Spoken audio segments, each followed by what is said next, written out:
All right, you think a lot was given for the Browns on Pro Football Focus. You ready for this? The top supporting cast by Christopher Knox from Bleacher Report. You're not going to believe this one.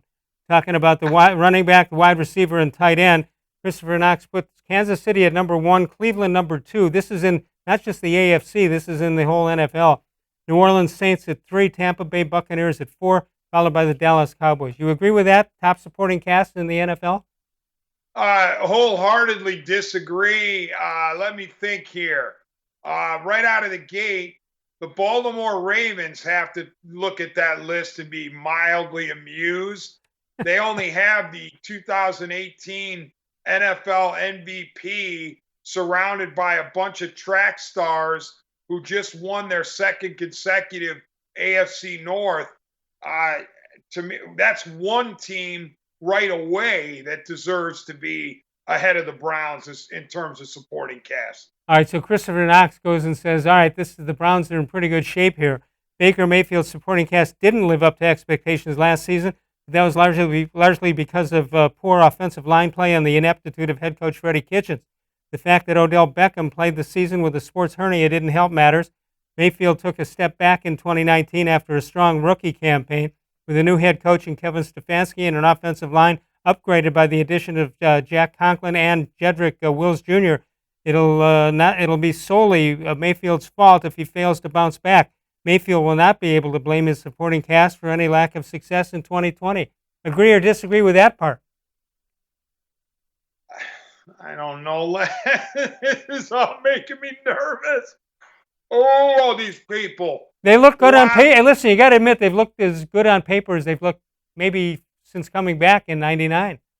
Les, can you have Mike and Brian put that list, that top 5 list up again, a supporting cast? Well, Kansas I City, don't want to. Cleveland, New I don't Orleans. want to mention this team before. Oh yeah, I got another team that's at the very least mildly amused by the omission.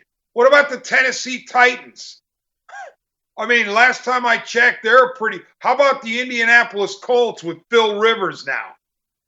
I I, mean, I come think that on. I think that the Browns are getting more hype this year in the last 6 weeks than they got last year when we all agreed they overhyped them.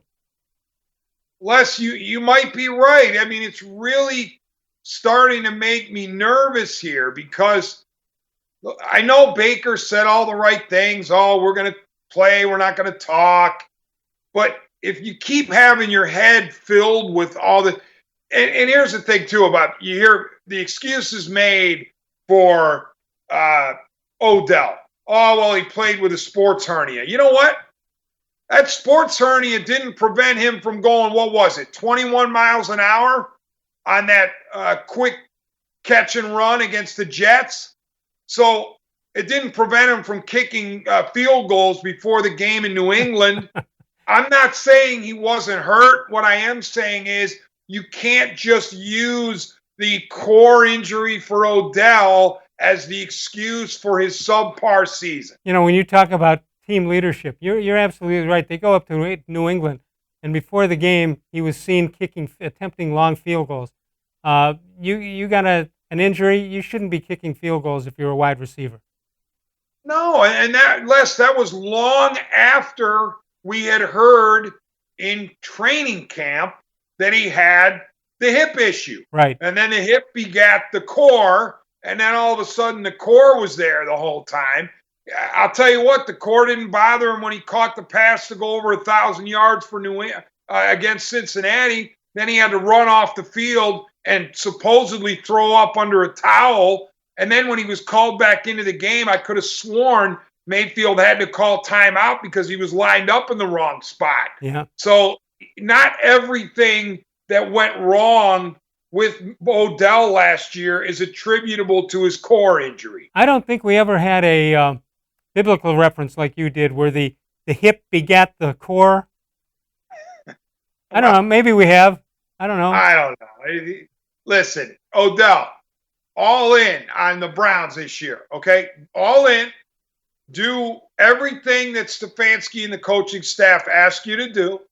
If they ask you to catch one ball, you catch one. If they ask you to catch 10, you catch 10. You do what you're supposed to do. and let's see how it unfolds in the course of the All right. season. If you agree that some of these rankings are real, and you take a look at the edge rushers, you take a look at the defensive line, don't look at the linebackers, but maybe the defensive backs. Then offensively, you go tight end, you go offensive line, you go wide receivers. It's hard to look, if you agree with that, it's hard to look at this team not winning 10 games. Correct. Based on what we've just shown in this show alone, you should be thinking the Browns are going to win 10, 11, maybe 12 games. And that's why I'm so, unnerved by this praise, is because the Browns haven't won anything. They haven't done anything. I mean, remember, they were being crowned last summer coming off of a losing season, Right. just because they got hot at the end a little bit, 5-3 against bad teams that had already mailed it in, doesn't mean that they're going to be great the next year. And yet that's what people said, including me. I bought the hype. Yeah, I did Okay, too. then 6-10 comes around. You would think everybody would learn their lesson and say, all right, we're not going to prop up a team that hasn't done anything. But what happens? We're getting the same stuff again. No,